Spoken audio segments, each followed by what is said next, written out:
Yep. My name's Terry from Monorex. I run the global creative collective that Joel is part of.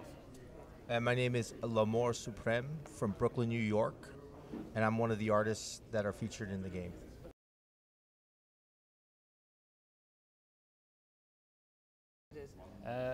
Well, we were given the challenge or the role to bring street art and graffiti into the game. To make, New York is the mecca, is the birthplace of graffiti and street art. So Massive Sweden recognised that and allowed us, or gave us the opportunity to use the city as a canvas. And I picked some of my biggest artists, including Lamour, 22 in total, to come in and just take over the city with their visual graphics.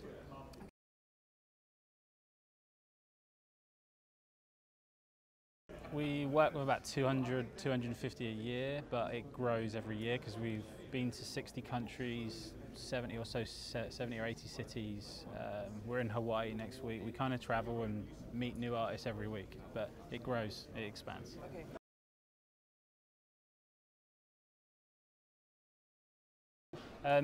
We're the best, basically. We're the best artists in New York City. Are you kidding me? I suppose the brief was loose, but they wanted 7 or 8 big-name New York artists, Lamour being one of those guys.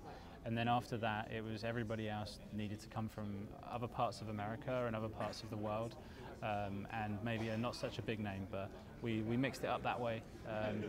But yeah, the way I selected it was kind of looking at the styles, and we had to, bring in graffiti like text writing. We had to do some paste ups. We needed to do character art. So it was a full-on range of styles.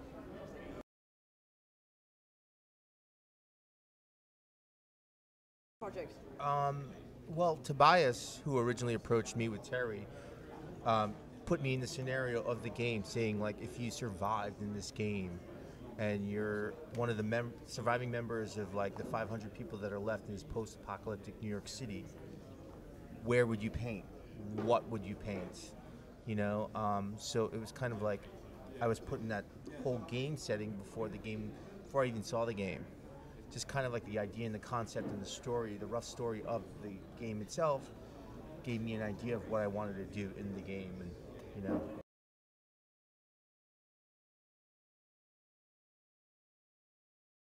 Okay, my art pieces in the game, there's a few. I think you showed one where it was kind of like a biohazard, very dark figure, biohazard kind of message. Kind of giving the idea of there's this the powers that be, whatever it is in this world, are kind of systematically destroying or destroyed, the city, and will continue to do so in the world, basically, kind of thing. And I wanted to put that or implement that in a part of New York City where maybe if you were coming into New York City, let's say you're coming in from Jersey, you would go through the Lincoln Tunnel or something like that. So you're going through the Lincoln Tunnel. The first thing you see when you get into New York City from the Lincoln Tunnel are these series of walls, just massive walls that are 70 feet high. And that was one of the places that I was given a possible location, and that's the one that I chose because that'd be the most realistic of as a warning or a message to anyone coming into the city, this is kind of no man's land, go back, return, kind of type of thing. Warning all ye enter kind of vibe.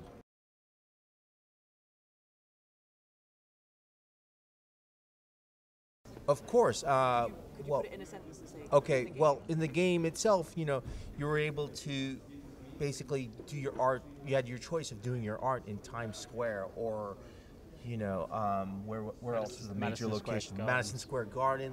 All these major locations that you would never be able to do your art in. Where in the game setting, it's chaos.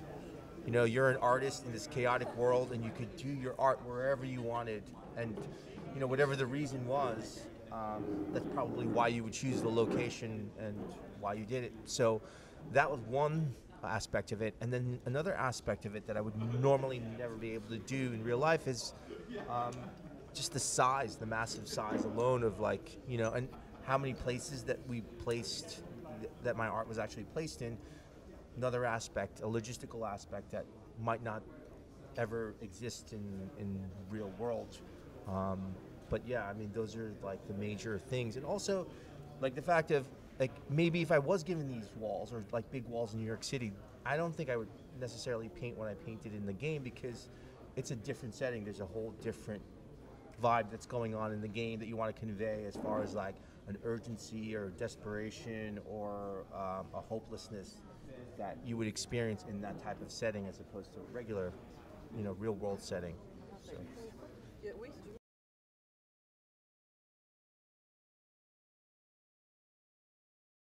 It's not the first time. Yeah, it's not the first time we worked in a computer game. The first time was many moons ago, naming no names, but we did something very different. It was very happy stuff, and not too much. It was kind of a few little bits.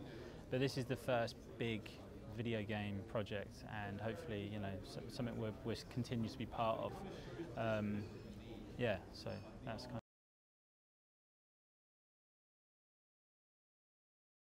Oh, it's awesome. We've worked with Ubisoft before, painting murals in London for Eurogamer, but this is the first time working with them in a digital sense, and that was awesome, going to Sweden, to the studios, and I kind of got time to speak to their designers and coders and tell them about our world, and then they were telling me how they get our stuff into the game and how their world works, and that was kind of a fun 2 days, understanding how you build a video game. So that was a learning curve.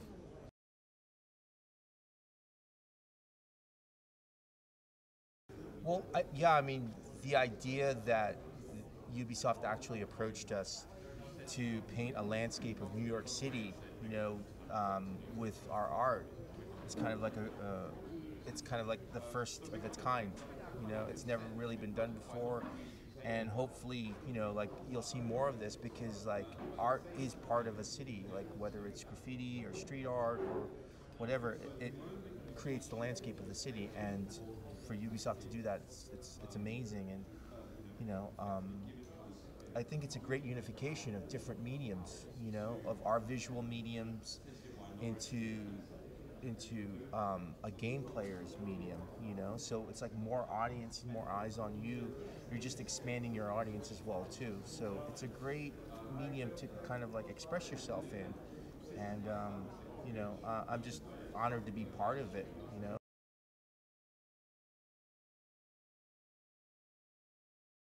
Oh, this is, I was watching the live action trailer. I was just really inspired by the sweepers, the cleaners, the guys that would come in with the blow torches and kind of thing. And apparently they're like blue collar workers that have like agreed to kind of like take this on.